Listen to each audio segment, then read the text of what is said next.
बिस्मिल्लाहिर्रहमानिर्रहीम। अस्सलाम वालेकुम student, this is doctor Adil और आप देख रहे हैं elite conceptual academy.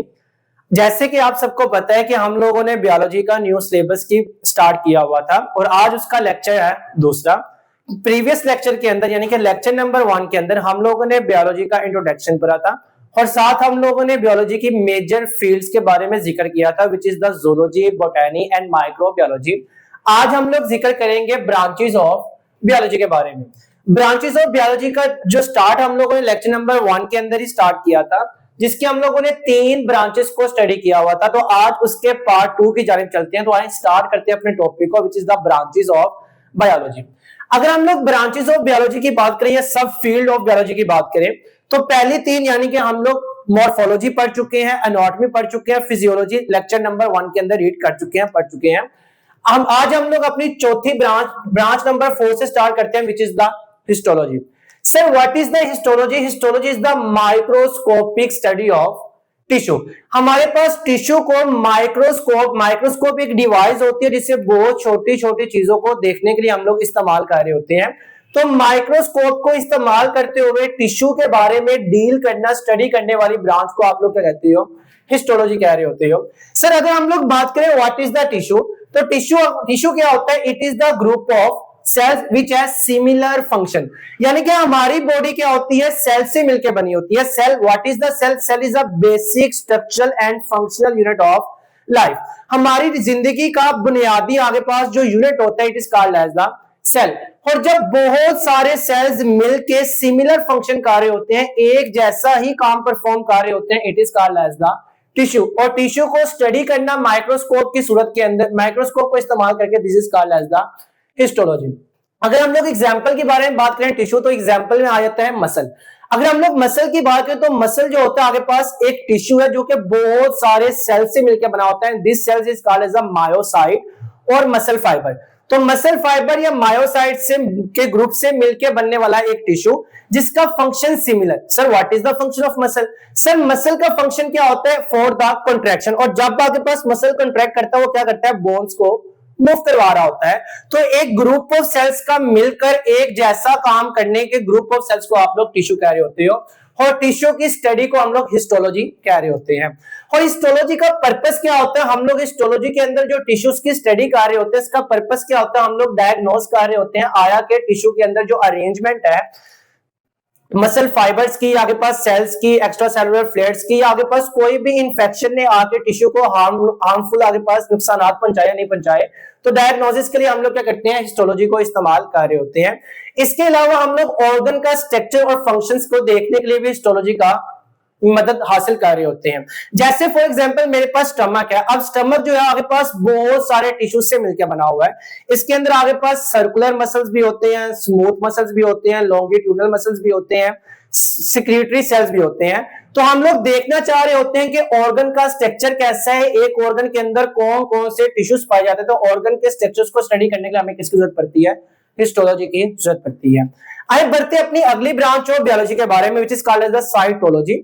Sir cytology याद रखना, जो वर्ड साइटो होता है it is relate to the cell. होलोगी हम लोग पहले लेक्चर के अंदर पढ़ चुके हैं। इट इज द मीनिंग, आपके पास यूनानी ज़बान का लफ्ज है जिसका मतलब होता है स्टडी यानी कि रीजनिंग। तो what is the cytology? It is the study of cell. Sir what is the cell? Cell हम लोग कह रहे होते हैं it is the building block of life. हमारी जिंदगी का बुनियादी जो यूनिट होता है उसे हम लोग सेल कह रहे होते हैं। यानी कि हमारी अपनी आगे पास पूरी की पूरी जानदार की जो बॉडी होती है वो एक यूनिट से मिलकर बनी होती है, which is called as the cell. हम लोग एम्ब्रियोलॉजी के अंदर पढ़ेंगे कैसे डेवलपमेंट होती है किसी भी आगे पास ऑर्गेनिज्म की, और उस सेल को स्टडी करने वाली ब्रांच को आप लोग कहते हो साइटोलॉजी। और जो ये सेल के बारे में स्टडी कर रहा होता है, this is called as a cytologist. और जो साइटोलॉजिस्ट होते हैं वो सेल के स्ट्रक्चर के साथ साथ किस बारे में स्टडी कर रहे होते हैं? सेल डिवीजन के अंदर भी स्टडी कर रहे होते हैं। सर अगर सेल डिवीजन की बात करें तो सेल डिवीजन एक ऐसा प्रोसेस होता है जिसमें एक सेल डिवाइड होकर अपनी तादाद को ज्यादा करते हुए अपने ही जैसे मजीद सेल्स को डेवलप कर रहा होता है। This is process called as a cell division. तो साइटोलॉजी को आगे पास स्टडी करने, study of cell is called as the cytology. आइए बढ़ते अपने अगले ब्रांच की जानिब, which is called as the molecular biology, जिसे आप लोग अमूमन मॉलिक्यूलर बायोलॉजी पा रहे होते हैं। मोलेकुलर बायोलॉजी की अगर हम लोग बात करें, it is the study of the biological molecule. Sir biological molecules क्या होते हैं? ऐसे सारे के सारे मॉलिक्यूल्स जो किसी भी जानदार के अंदर पाए जाते हैं, किसी भी जानदार की बॉडी बनाने के लिए अपना रोल प्ले कर रहे होते हैं, it is called as the biological molecule. Example के तौर पे आप लोगों ने सुना होगा हमारे बॉडी के अंदर प्रोटीन पाई जाती है, लिपिड्स पाए जाते हैं, न्यूक्लिक एसिड पाए जाते हैं, for example RNA, for example DNA, जितना हमारा जेनेटिक मटेरियल है। तो इन बायोलॉजिकल मॉलिक्यूल्स को स्टडी करने वाली ब्रांच को आप लोग क्या कहते हो? मोलेकुलर बायोलॉजी कह रहे होते हो। अगली हमारे पास ब्रांच है embryology and it is the very important. Sir what is the embryology? Embryology is a branch of biology which deal with the process of development of a organism from a fertilized egg, and fertilized egg is also known as the zygote। Sir embryology एक ऐसी branch होती है biology की जिसके अंदर हम लोग एक ऐसे प्रोसेस को स्टडी कर रहे होते हैं जिसके अंदर डेवलपमेंट हो रही होती है एक पूरे के पूरे जानदार यानी कि लिविंग ऑर्गेनिजम्स की, किससे? एक छोटे से सेल से, which is called as the zygote। आइए सर समझते हैं कुछ हमारे पास डेवलपमेंट कैसे होती है। अमूमन हमारे पास दो गैमेट्स होते हैं, one male which is called as sperm, one female which is called as the egg. जब दोनों आपस में फ्यूज करते हैं तो एक आगे पास डिप्लॉयड सेल बनता है which is called as the zygote और द फर्टिलाइज्ड एग। और ये एक सेल से आगे पास मजीद डिवीजन होते होते होते होते एक पूरा आगे पास जानदार की डेवलपमेंट हो रही होती है। और एक zygote से किस तरह पूरे ऑर्गेनिजम्स की डेवलपमेंट हो रही होती है, इस ब्रांच को स्टडी करने वाली ब्रांच को आप लोग क्या कह रहे होते हो? एम्ब्रियोलॉजी कह रहे होते हो। सर एम्ब्रियोलॉजी के साथ साथ हम लोग क्या चीजें स्टडी कर रहे होते हैं? We also study birth defects and organ development. हम लोग एम्ब्रियोलॉजी के अंदर ऑर्गन डेवलपमेंट को भी स्टडी कर रहे होते हैं कि कैसे एक ऑर्गन कैसे डेवलप होता है। जाहिर बात है एक आगे पास सिंगल सेल है और उससे बेशुमार मिलियन सेल्स पर मुश्तमिल एक पूरा ऑर्गन बना होता है। हम लोग देखते हैं कैसे ऑर्गन की डेवलपमेंट हो रही होती है। और इसके साथ साथ हम लोग स्टडी कर रहे होते हैं बर्थ डिफेक्ट्स को। सर बर्थ डिफेक्ट्स क्या होते हैं? ऐसे डिफेक्ट्स होते हैं जो कि पैदाइश के बाद किसी भी जानदार के अंदर आपके पास डिफेक्ट होते हैं। जैसे पैदाइशी तौर पे किसी के पास कोई जॉइंट्स नहीं होता, कोई जोड़ नहीं होता, तो उसके आगे पास बोन्स के दरमियान मूवमेंट नहीं हो सकती। तो ऐसे सारे के सारे डिसऑर्डर जो कि आगे पास बाय बर्थ पाए जाते हैं, this is called as the birth defect. और हम लोग एम्ब्रियोलॉजी के अंदर स्टडी कर रहे होते हैं इन बर्थ डिफेक्ट को, आखिर क्या कोज होती है, कैसे आगे पास एम्ब्रियोलॉजी का कौन सा प्रोसेस है, कौन सा स्टेप है जो अब नॉर्मल होगा कि आगे पास बर्थ डिफेक्ट आ चुका है। तो this is all about the embryology. आइए बढ़ते हैं अपने अगली ब्रांच की जानिब, और अगली हमारी ब्रांच है genetics. It is the very interesting. Sir what is the genetics? हम लोग कह रहे होते हैं it is the study of inheritance, या दूसरी जुबान के अंदर हम लोग कह रहे होते हैं it is the study of transfer of characteristic from parents to the offspring. Sir हम सबको पता है कि जब ऑफस्प्रिंग प्रोड्यूस होते हैं, ऑफस्प्रिंग कह रहे होते हैं प्रोजेनी को, यानी कि औलाद को। तो सर आने वाली जो जनरेशन होती है वो क्या करती है? अपने पेरेंट्स से या अपने आबाओ अजदाद से कुछ खूबियां लेके आ रही होती है, कुछ कैरेक्टरिस्टिक लेके आ रही होती है, कुछ ट्रेट्स लेके आ रही होती है। और ऐसी ब्रांच बायोलॉजी की जिसके अंदर हम लोग उन खूबियों का ट्रांसफर होना, उन कैरेक्टरिस्टिक का ट्रांसफर होना पा रहे होते हैं from parents to the offspring. This branch of biology is called as the genetics. Sir खूबियों के ट्रांसफर के बुनियाद पे आप लोग कह रहे होते हो बाज़ औक़ात के तुम्हारी हरकतें तुम्हारी फूफो के साथ मिल रही होती है, तुम्हारी हरकतें तुम्हारे आगे पास चचा जान के साथ मिल रही होती है, वगैरह वगैरह। तो होता क्या है, अमूमन जो कैरेक्टरिस्टिक्स होती है वो हमारे आगे पास आबाओ अजदाद से आने वाली जनरेशन के अंदर ट्रांसफर कर रही होती है। And study of process of the transfer of characteristic from parents to offspring, and this is called as the genetics. Sir genetics के अंदर हम लोग मजीद क्या स्टडी कर रहे होते हैं? We also study the causes of the genetic disorders. Sir genetic disorders आगे पास ऐसे डिसऑर्डर्स होते हैं, ऐसी बीमारियां होती है जो जीन्स की खराबी की वजह से हो रही होती है। और जीन्स की खराबी की वजह से जो हम लोग डिजीज को स्टडी कर रहे होते हैं, उनके कॉजेस को स्टडी कर रहे होते हैं, हम लोग किसमें करते हैं? जेनेटिक्स के अंदर कर रहे होते हैं। फॉर एग्जांपल आप लोगों ने मे भी सुना हो हीमोफीलिया के बारे में, सिकल सेल एनीमिया के बारे में, थैलासीमिया के बारे में। ये सारी की सारी ऐसी डिजीज है जिनको बनाने वाले जो जीन्स होते हैं, जीन्स के अंदर डिफेक्ट आ रहा होता है। तो उन जेनेटिक डिसऑर्डर्स के कॉजेस के बारे में स्टडी करना, उनके इफेक्ट के बारे में स्टडी करना, उनके ट्रीटमेंट के बारे में स्टडी करना, हम लोग किसमें स्टडी कर रहे होते हैं? जेनेटिक्स की ब्रांच के अंदर स्टडी कर रहे होते हैं। तो this is all about the genetics. आइए बढ़ते हैं अपने अगले टॉपिक की जानिब, विच इज द पैलियोंटोलॉजी। सर पैलियोंटोलॉजी आपके लिए एक न्यू होगा, जिसका मे भी आप लोगों ने प्रीवियस क्लासेस के अंदर कुछ कभी सुना भी नहीं होगा, कभी पढ़ा भी नहीं होगा। Sir what is the palaeontology? Palaeontology is the study of fossils. Sir what are the fossils? हम लोग पहले फॉसिल्स को पढ़ते हैं, फिर हम लोग पैलियोंटोलॉजी की तरफ बढ़ते हैं। Sir what are the fossils? हम लोग कहते हैं fossils are the remains of plants and animals. Sir जितने भी हमारे पास प्लांट्स या एनिमल्स होते हैं जो कि हमारे कदीम वक्त यानी कि पुराने वक्तों के अंदर पाए जाते थे, उनके आगे पास जैसे जैसे वो नस्लें खत्म होती जाती है उनके कोई ना कुछ रिमेन्स यानी कि बची हुई अलामतें पाई जाती है, और उन बची हुई अलामतों को आप लोग क्या कह रहे होते हो? Fossil fuel. सर एग्जाम्पल के तौर पे आप सबने डायनासोर का नाम लाजमी सुना होगा, लेकिन अगर मैं आपसे पूछूं क्या आपने कभी डायनासोर देखा? नहीं। तो साइंस को कैसे पता चला कि हमारे एक पिछले दौर के अंदर एक डायनासोर की एक पूरी जनरेशन पाई जाती थी? हकीकत में हमें उनके निशानात मिले, हमें उनके ढांचे मिले हैं, हड्डियां मिली हैं, उनके आगे पास नक्शो निगार मिले हैं। तो वो सारी की सारी बकाया जात रिमेन्स किसी भी प्लांट या एनिमल्स का जो बच जाते हैं, this is called as the fossils. और उसी की बुनियाद में हम लोगों ने कहा था कि डायनासोर इस दुनिया के अंदर वजूद थे, लेकिन हम लोगों ने देखे नहीं है। तो फॉसिल्स की बुनियाद पे हम लोग ये डिसाइड कर रहे होते हैं। अगर हम लोग डायनासोर की बात करें, सर डायनासोर क्या होता है? It is the giant reptiles. Reptiles क्या होती हैं आप लोग आगे जाके क्लासिफिकेशन पढ़ेंगे कि हम लोग किंगडम एनिमेलिया को मजीद ग्रुप्स के अंदर डिवाइड कर रहे होते हैं, जिनके अंदर एम्फीबियंस भी होते हैं, रेप्टाइल्स भी होते हैं, बर्ड्स भी होते हैं, मैमल्स भी होते हैं। आसान अल्फाज में समझाने के लिए मैं कहता हूं सर रेप्टाइल्स क्या होते हैं? एक ऐसा ग्रुप जिसके अंदर स्नेक, सांप वगैरह भी आ रहे होते हैं, उसी ग्रुप को हम लोग रेप्टाइल्स कह रहे होते हैं। और रेप्टाइल्स के अंदर जो जियांट रेप्टाइल यानी कि सबसे बड़ा रेप्टाइल्स आज तक पाया जाता है, विच इज द डायनासोर। तो sir study of fossil is called as the palaeontology. और अगर हम लोग फॉसिल्स की बात करें तो fossils are remains of plants and animal. इसके अंदर एक बहुत ही इंपॉर्टेंट एमसीक्यू है, वो कहते हैं ओल्डेस्ट फॉसिल्स। सबसे पुराना जो फॉसिल है जो इस पूरी दुनिया के अंदर हम लोग आइडेंटिफाई कर चुके हैं, it is for the bacteria. एक बैक्टीरिया जिसका नाम है सियानोबैक्टीरिया, जिसे ब्लू ग्रीन एल्गी भी कहा जाता है।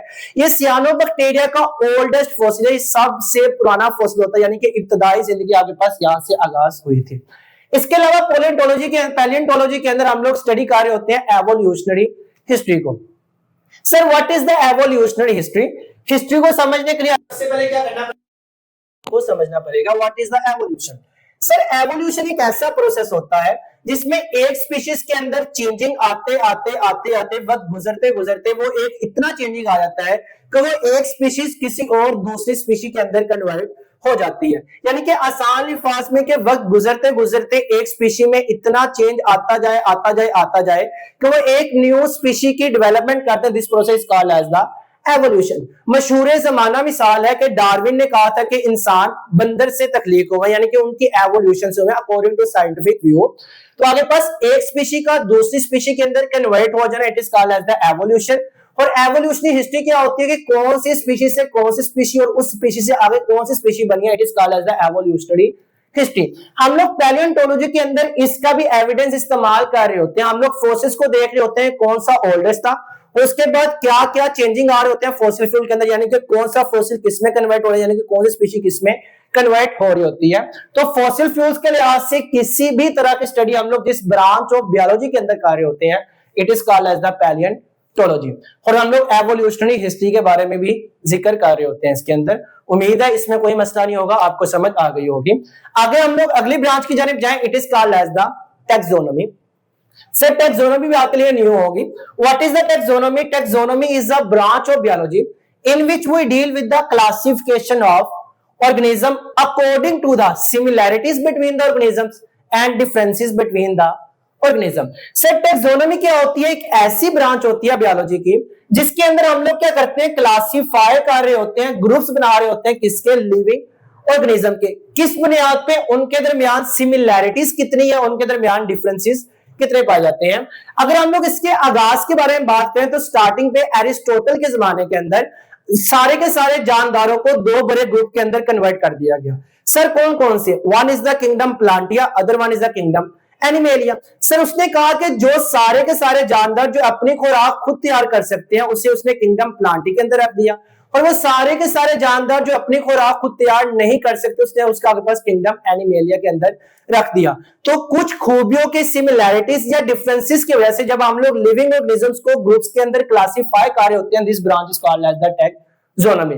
और टैक्सोनॉमी में हमें आगे पास क्या करती है, एवोल्यूशनरी हिस्ट्री को समझने में मदद फराहम कर रही होती है। आइए बढ़ते हैं अपने अगले टॉपिक की जानिब, which is the ecology. Sir what is the ecology? It is the branch of biology in which we deal with the relationship between organism and environment and also the effect of environment on the organism, यानी कि हमें पता है कि कोई भी जानदार जहां पे रहता है वो सारा सराउंडिंग वाला हिस्सा उसका इन्वायरमेंट कहलाता है, और हमेशा अपनी एक्टिविटीज के दौरान इसका इन्वायरमेंट इंसानों पर या किसी भी जानदार पर, और कोई भी जानदार अपने इन्वायरमेंट पे कोई ना कोई असर, कोई ना कोई इफेक्ट लाजमी रख रहा होता है। तो ऐसी ब्रांच बायोलॉजी की जिसके अंदर हम लोग क्या करते हैं, रिलेशनशिप को स्टडी कर रहे होते हैं, ऑर्गेनिज्म यानी कि जानदार उनके इन्वायरमेंट के आगे पास रिलेशन को स्टडी कर रहे होते हैं। This branch of biology is called as the ecology. For example, अगर मैं एग्जाम्पल से जरिए इसको समझाने की कोशिश करूं तो आप लोगों ने सुना होगा सर हमारी ओवर पॉपुलेशन यानी कि इंसानों की बढ़ती हुई आबादी क्या कर रही होती है, हमारे इन्वायरमेंट को पोल्यूट कर रही होती है। तो हम लोगों ने इफेक्ट देखा है किसका, ह्यूमन की पॉपुलेशन का, किसका, इन्वायरमेंट के ऊपर। तो दिस इफेक्ट को स्टडी करने वाली ब्रांच को आप लोग क्या कह रहे होते हो, इकोलॉजी कह रहे होते हो। अब जैसे ये इफेक्ट आता है तो इन्वायरमेंट भी और लिविंग ऑर्गेनिजम्स को इफेक्ट कर रहा होता है कि जैसे जैसे हम लोगों ने लिविंग ऑर्गेनिजम्स की बढ़ती हुई पॉपुलेशन ने इन्वायरमेंट को पोल्यूट किया। अब पोल्यूशन की वजह से होगा क्या, जितने भी जानदार होंगे उनके अंदर डिजीजेस आना स्टार्ट हो जाएगी। पोल्यूशन की वजह से गले खराब यानी कि थ्रोट की डिसऑर्डर्स हो जाती है, नोज के डिसऑर्डर हो जाता है, फ्लू हो जाता है, कफ आ जाती है, ईटीसी हेडेक हो जाती है। तो आगे पास effect of organism on their environment and the effect of environment on the organism, this relationship is study in the branch of biology which is called as the ecology. और sir ecology को यानी कि हम लोग मद्देनजर रखते हुए कि जब रिलेशनशिप देख रहे होते हैं ऑर्गेनिज्म और एनवायरनमेंट का, तो हम लोग क्या करते हैं, कंजर्व करना चाह रहे होते हैं बायोडाइवर्सिटी को। Sir what is the biodiversity? Diversity हम लोग कह रहे होते हैं वैरायटीज यानी कि आगे पर डिफरेंसेस, बायो यानी कि जानदारों के अंदर। आप लोगों ने देखा होगा सर जानदारों के अंदर बहुत ज्यादा डिफरेंसेस होती हैं, बहुत ज्यादा वैरायटीज होती है स्पीशीज की। जैसे फॉर एग्जांपल मैं कहता हूं किंगडम है एनिमेलिया, क्या सर किंगडम एनिमेलिया के अंदर जितने भी जानवर पाए जाते हैं क्या सारे एक जैसे हैं? नहीं सर, बहुत सारी वैरायटीज है।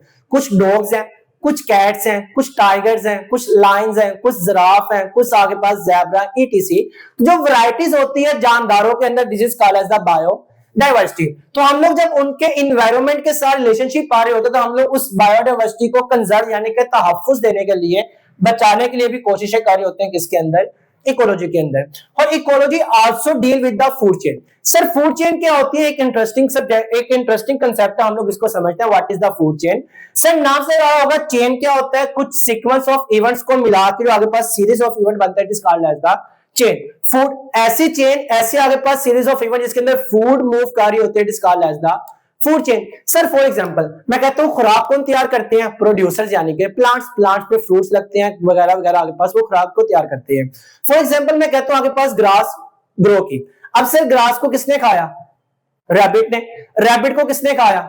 स्नेक। स्नेक को किसने खाया? ईगल यानी कि हॉक ने। तो सर हुआ क्या, फूड किसके पास थी? ग्रास के पास यानी कि प्लांट्स के पास। प्लांट से किसके पास गई? रैबिट के पास। रैबिट से किसके पास गई? स्नेक के पास। स्नेक से किसके पास गई? ईगल या हॉक के पास गई। तो एक सीरीज के अंदर क्या होता है, फूड मूव कर रही होती है, एंड दिस सीरीज जिसके अंदर फूड मूव कर रही हो, this is called as the food chain. और हम लोग फूड चेन को भी किसके अंदर स्टडी कर रहे होते हैं? इकोलॉजी के अंदर स्टडी कर रहे होते हैं। आइए बढ़ते हैं अपने अगली ब्रांच की जानिब, which is called as the marine biology. Sir what is the marine biology? Marine हम लोग कह रहे होते हैं समुद्री पानी को, यानी कि समुद्री एनवायरनमेंट जो होता है, आबी एनवायरनमेंट जो होता है, इसे हम लोग मेरीन कह रहे होते हैं। तो आगे पास ऐसी ब्रांच बायोलॉजी की जिसके अंदर हम लोग स्टडी करते हैं किसको? लाइफ को। कहां पे? सीज एंड ओशियंस, समुद्रों और बहीरों के अंदर हम लोग जो लाइफ पाई जाती है उनको स्टडी करने वाली ब्रांच को आप लोग क्या कहते हो? मेरीन बायोलॉजी कहती है। सर समुद्रों के अंदर भी क्या लाइफ पाई जाती है? जी सर, हमारे पास आबी मखलूक होती है जिनके अंदर फिशेज होती है, वेल्स होती है, डॉल्फिन होते हैं, इसके अलावा क्रोकोडाइल्स भी वहीं पे रह रहे होते हैं। इसके अलावा बहुत ज्यादा प्लांट्स भी होते हैं जो कि पानी के अंदर यानी कि एक्वेटिक प्लांट्स उन्हें कहा जाता है। तो पानी के अंदर यानी कि मेरीन, ओशियंस और सीज के अंदर जो लाइफ पाई जाती है उनको स्टडी करने वाली ब्रांच को आप लोग क्या कहते हो? मेरीन बायोलॉजी कह रहे होते हो। अगर हम लोग मेरीन बायोलॉजी की बात करें, मेरीन बायोलॉजी आपके पास also help in to conserve the diversity of life in the oceans. अब सर ओशियंस के अंदर भी डाइवर्सिटी पाई जाती है, बहुत ज्यादा वैरायटीज पाई जाती है लिविंग ऑर्गेनिजम्स की। जैसे ऑक्टोपस पाए जाते हैं, डॉल्फिन फिश पाई जाती है, वेल्स पाई जाती है, जो आगे पर आर्म फिशेज होते हैं वो पाई जाती है। इसके अलावा शार्क पाई जाती है, इलेक्ट्रिक रे पाई जाती है। तो आगे पर बहुत ज्यादा वैरायटीज पाई जाती है लिविंग ऑर्गेनिजम्स की। और उन सारी वैरायटीज को कंजर्व करना जो कहां पाए जाते हैं? पानी के अंदर पाए जाते हैं, सीज के अंदर पाए जाते हैं। हम लोग जिस ब्रांच में कार्य होते हैं, जिस कॉलेज है मेरीन बायोलॉजी। आगे बढ़ते हैं पैथोलॉजी की जानिब। What is the pathology? अगर आप लोग आगे मेडिकल की फील्ड के अंदर जाते हैं तो पैथोलॉजी आपको बहुत ज्यादा रीड करनी पड़ती है। Sir what is the pathology? Pathology is the branch of biology in which we study the disease, its causes and its effect on the living organism.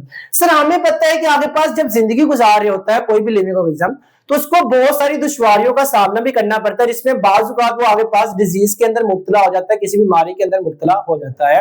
और उस बीमारी को अंदर जब लिविंग ऑर्गेनिज्म मुब्तला होता है तो बायोलॉजी आपके पास डील कार्य होते हैं उन बीमारियों को जिस ब्रांच के जरिए कार्य होते हैं, जिसका नाम है पैथोलॉजी। तो पैथोलॉजी एक ऐसी ब्रांच होती है जिसके अंदर हम लोग किसी भी लिविंग ऑर्गेनिजम्स को होने वाली बीमारियों का जिक्र कर रहे होते हैं, उसको स्टडी कर रहे होते हैं, उनके कॉजेस को देख रहे होते हैं, आखिर क्या ऐसी वजूहात थी जिसकी वजह से बीमारी में मुब्तला हो गया, उसके इफेक्ट देख रहे होते हैं कि अगर किसी भी इंसान को ये बीमारी हुई है तो आगे पास उसका क्या इफेक्ट होगा बीमारी का उस इंसान के ऊपर।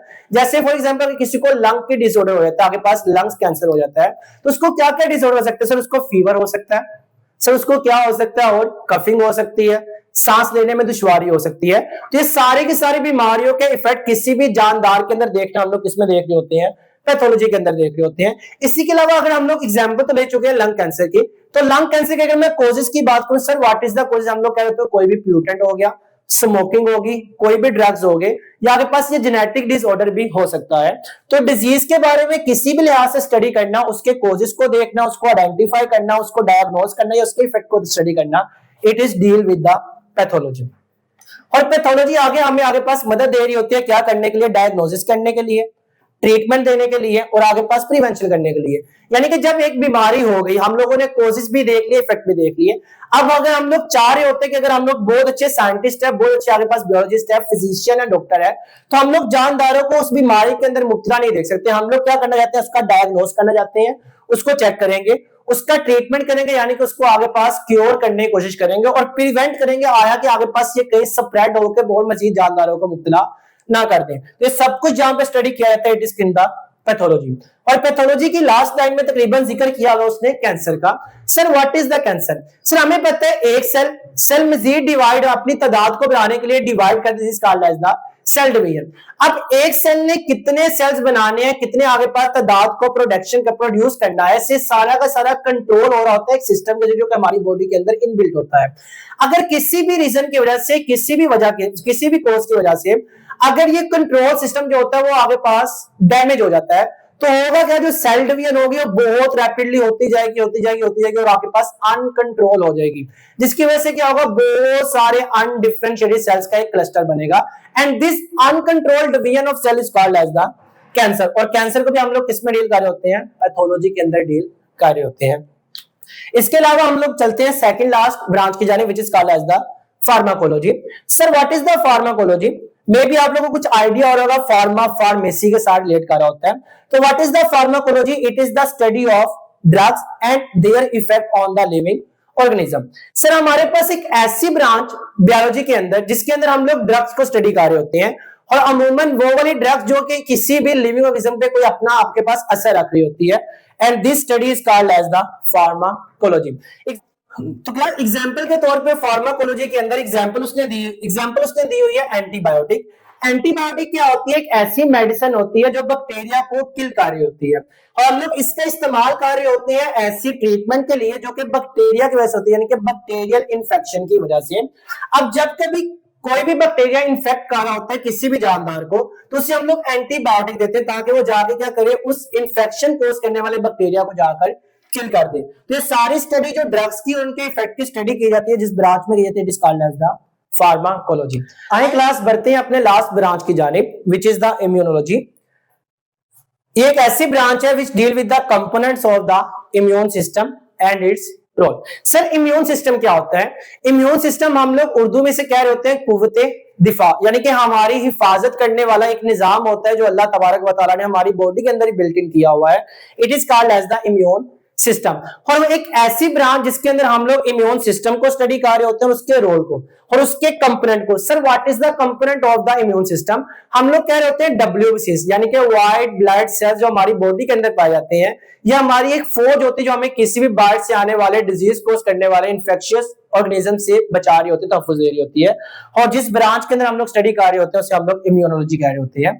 इसके अंदर मजीद हम लोग वैक्सीन का जिक्र कर रहे होते हैं, और हम लोग ऑटो इम्यून डिसऑर्डर के जिक्र कर रहे होते हैं। Sir what is the autoimmune disorder?